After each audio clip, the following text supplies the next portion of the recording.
गांव के एक छोर पर, जहां खेतों की हरियाली धीरे धीरे एक पुरानी कच्ची सड़क से मिल जाती थी, एक छोटा सा घर था।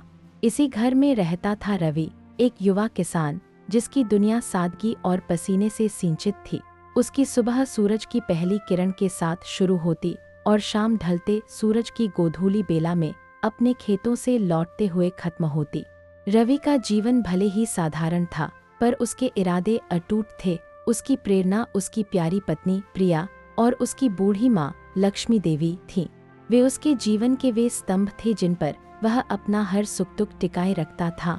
एक वर्ष प्रकृति रूठी, मानसून ने दस्तक देने में देर कर दी और जो थोड़ी बहुत बारिश हुई वह भी फसल के लिए नाकाफी साबित हुई।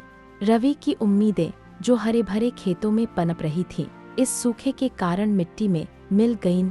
उसकी मेहनत बेकार चली गई और वह कर्ज के बोझ तले दबने लगा। ऐसे विकट समय में गांव के सबसे बड़े जमींदार बलराज सिंह रवि के सामने एक प्रस्ताव लेकर आए। बलराज सिंह, जिसका नाम गांव में दबदबे और अक्सर गलत तरीकों से धन कमाने का पर्याय था, ने रवि की लाचारी को भांप लिया था। उसने रवि के कंधे पर हाथ रखा और अपनी भारी गंभीर आवाज में कहा, रवि, मुझे पता है कि तुम मुश्किल में हो। मेरी दुकान में कुछ माल है जिसे मुझे तुरंत शहर पहुंचाना है। अगर तुम यह काम मेरे लिए कर दो तो मैं तुम्हारे कर्ज का आधा हिस्सा माफ कर दूंगा। उसकी आंखें एक पल के लिए चमक गईं, जैसे कोई सौदा पक्का कर रही हो। फिर उसने अपनी शर्त रखी, बस एक बात का ध्यान रखना, इन थैलियों में जो है उसे रास्ते में कोई न देखे। यह बहुत कीमती सामान है। रवि को बलराज सिंह के व्यापार के बारे में सब पता था। उसे मालूम था कि यह कीमती सामान वास्तव में अवैध था। यह प्रस्ताव उसे तत्काल आर्थिक राहत दे सकता था, उसकी माँ की दवाइयों का इंतजाम हो सकता था और कर्ज का बोझ कम हो सकता था। पर यह सब अनैतिक था। यह उसकी आत्मा का सौदा था। रवि के मन में एक प्रश्न कौंधा जो बिजली की तरह कड़क कर शांत हो गया, पर उसकी आत्मा को झकझोर गया। क्या पैसे के लिए वह अपने उन सिद्धांतों को ताक पर रख दे जो उसे आज तक चलाए हुए थे? क्या वह अपने और अपने परिवार के भविष्य को एक पल की सुविधा के लिए दांव पर लगा दे? उसका दिल भारी हो गया। उसके सामने एक ऐसा रास्ता था जो उसे आसानी से मंजिल तक पहुंचा सकता था, पर वह रास्ता कांटों भरा था और उसके अंत में अंधकार ही था। रवि की रातों की नींद उड़ गई थी। बलराज सिंह का वह प्रस्ताव, जो मानो उसके कानों में जहर की तरह गूंज रहा था, उसे चैन से बैठने नहीं दे रहा था। एक ओर उसकी बूढ़ी माँ लक्ष्मी देवी की बढ़ती उम्र के साथ बढ़ती बीमारियां और उनके लिए आवश्यक दवाइयों का खर्च, जो हर गुजरते दिन के साथ एक असहनीय बोझ बनता जा रहा था। दूसरी ओर उसकी पत्नी प्रिया की आंखों में तैरती चिंता की लहरें, जो हर पल उसे किसी भी गलत कदम उठाने से रोक रही थीं। वह जानता था कि प्रिया का दिल कितना कोमल है और वह कभी भी ऐसी किसी भी बात को स्वीकार नहीं कर सकती थी जो उनके परिवार के मान सम्मान के खिलाफ हो। उसका परम मित्र सुरेश भी इस दुविधा में उसका साथी था। जब उसने रवि की परेशानी का कारण जाना तो वह तुरंत समझाने दौड़ा, रवि भाई, यह तो क्या सोच रहा है? यह सीधा सीधा गुनाह है। अगर पकड़ा गया तो तू तो जेल जाएगा ही, पर हमारे पूरे परिवार की इज्जत मिट्टी में मिल जाएगी। सोच जरा, माँ बीवी का क्या होगा? सुरेश की बातें रवि के दिल में उतर तो गईं, लेकिन माँ को यह सब बताना भी उसे कठिन लग रहा था।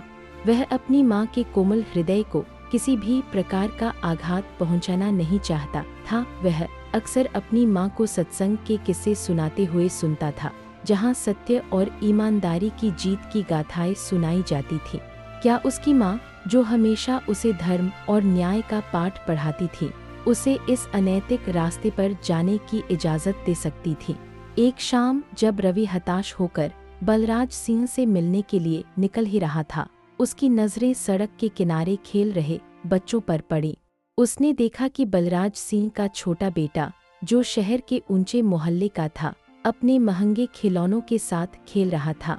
तभी पास में खेल रहा एक गरीब बच्चा, जो फटे पुराने कपड़ों में था, गलती से उसके खिलौनों के पास आ गया। बलराज सिंह के बेटे ने उसे धक्का देकर दूर कर दिया और जोर जोर से रोने लगा। तभी बलराज सिंह खुद वहां आया और उसने उस गरीब बच्चे को न केवल डांटा बल्कि उसे अपमानित भी किया। यह दृश्य रवि के मन में एक गहरी छाप छोड़ गया। उसने सोचा, अगर यह आदमी दूसरों के साथ, खासकर गरीबों के साथ, इतना बुरा व्यवहार करता है तो इसके अवैध सामान को एक जगह से दूसरी जगह पहुंचाना कितना सही होगा। यह विचार उसके अंदर एक तूफान खड़ा कर गया। वह बुरी तरह दुविधा में पड़ गया था। उसका मन दो रातों में बंट गया था। एक रास्ता जो उसे तात्कालिक आराम दे सकता था और दूसरा जो उसे जीवन भर के लिए पछतावा दिला सकता था। तारांकिन तारांकिन, आत्मबोध तारांकिन तारांकिन। रवि के कदम बरगद के पुराने विशाल वृक्ष की ओर बढ़ चले, जहां बचपन की अनगिनत कहानियां उसकी स्मृतियों में आज भी जीवंत थीं। बलराज सिंह से मिलने का विचार उसने मन से निकाल दिया था, लेकिन उसके भीतर का द्वंद्व अभी थमा नहीं था। वह बरगद की ठंडी छांव में बैठ गया। हवा के झोंकों से हिलते पत्तों की सरसराहट उसके मन की उथल-पुथल को शायद और बढ़ा रही थी। यहीं इसी बरगद के नीचे उसकी दादी ने उसे बचपन में सबसे अमूल्य सीख दी थी। रवि, जीवन में सबसे बड़ा धन सत्य और ईमानदारी है। पैसा आएगा और चला जाएगा, लेकिन हमारी इज्जत हमेशा हमारे साथ रहती है। दादी के स्नेहपूर्ण शब्द और उनकी आवाज का लहजा उसकी नसों में एक नई ऊर्जा भर रहा था। उसने अपने डर और लालच को पहचान लिया। बलराज सिंह की वह प्रस्तावना एक मिराज, एक मृगतृष्णा से अधिक कुछ नहीं थी, जो क्षणिक राहत का आभास करा सकती थी, लेकिन जीवन भर के लिए पछतावे का रेगिस्तान छोड़ जाती। उसने स्वयं को पकड़ा। वह समझ गया कि उसके जीवन का असली मूल्य, उसका सच्चा धन उसकी अपनी आत्मा की शुद्धता है, किसी भी भौतिक लाभ से कहीं अधिक महत्वपूर्ण।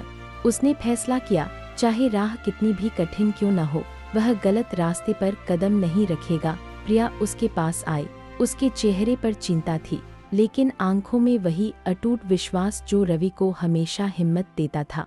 रवि ने उसे सब कुछ बताया, अपने मन की दुविधा, अपनी दादी की सीख और अपना लिया हुआ निर्णय। प्रिया ने चुपचाप उसका हाथ थाम लिया। उसकी उंगलियों में एक अनोखा समर्थन था।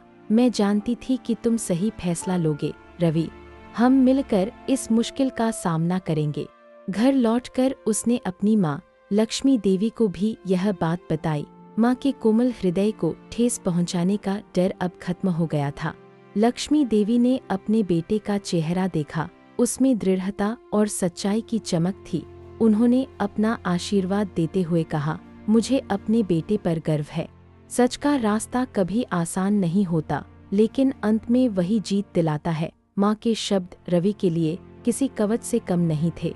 उसने निश्चय किया कि वह अपनी मेहनत और अपनी ईमानदारी से इस संकट का सामना करेगा, किसी भी शॉर्टकट का सहारा नहीं लेगा। वह जानता था कि यह यात्रा कठिन होगी, पर उसकी आत्मा आज निर्भय थी। अगले दिन भोर की पहली किरण के साथ ही रवि का निश्चय अटल हो चुका था। उसने बलराज सिंह को मिलने का प्रस्ताव ठुकरा दिया था। बलराज सिंह के घर के बाहर खड़े होकर, जहां उसने पिछली रात अंधेरे में सिर झुकाकर प्रस्ताव सुना था, रवि ने आज सीना तानकर अपना फैसला सुनाया। बलराज सिंह जी, उसकी आवाज में दृढ़ता थी, मैं आपके प्रस्ताव को स्वीकार नहीं कर सकता। यह काम सही नहीं है। बलराज सिंह, जो अपनी कोठी के बरामदे में खड़ा चाय पी रहा था, चौंक गया। उसे लगा जैसे किसी छोटे कीड़े ने उसे डंक मार दिया हो। उसका चेहरा गुस्से से तमतमा उठा। क्या कहा तूने? वह चिल्लाया। तुझे पता है मैं तेरी क्या हालत कर सकता हूँ। लेकिन रवि का चेहरा शांत था।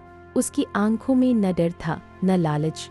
उसने बस अपनी माँ की दवाइयों और घर की तंगहाली का ख्याल किया था, लेकिन उसने यह भी याद किया था कि सच्चाई के रास्ते पर चलने से बढ़कर कुछ नहीं।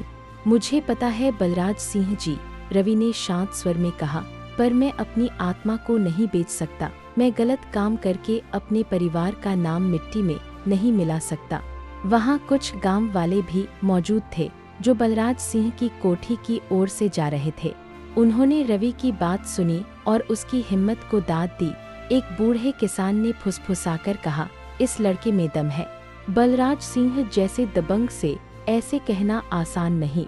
रवि ने बलराज सिंह को मना करने के बाद अपने बचे हुए अनाज को शहर के एक छोटे ईमानदार व्यापारी को बेचने का फैसला किया। व्यापारी ने अनाज की गुणवत्ता देखकर थोड़ी बेहतर कीमत दी। यह धन उसकी माँ की दवाइयों के लिए पर्याप्त नहीं था, लेकिन रवि का मन संतुष्ट था।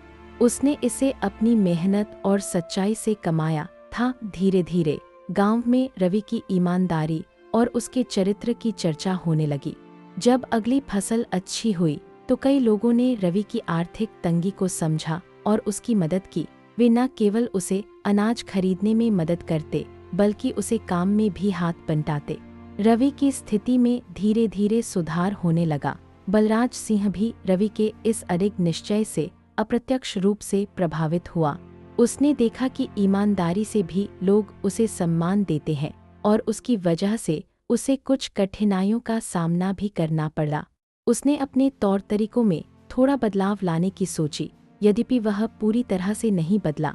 रवि ने इस अनुभव से सीखा कि जीवन की सबसे बड़ी जीत वह नहीं है जो धन दौलत से मिलती है, बल्कि वह है जो अपनी अंतरात्मा की आवाज़ सुनकर सच्चाई के रास्ते पर चलकर प्राप्त होती है। उसका जीवन गांव वालों के लिए एक मिसाल बन गया। उसने अपने बच्चों को भी यही सिखाया, बेटा, जीवन में सबसे बड़ा धन है तुम्हारी ईमानदारी।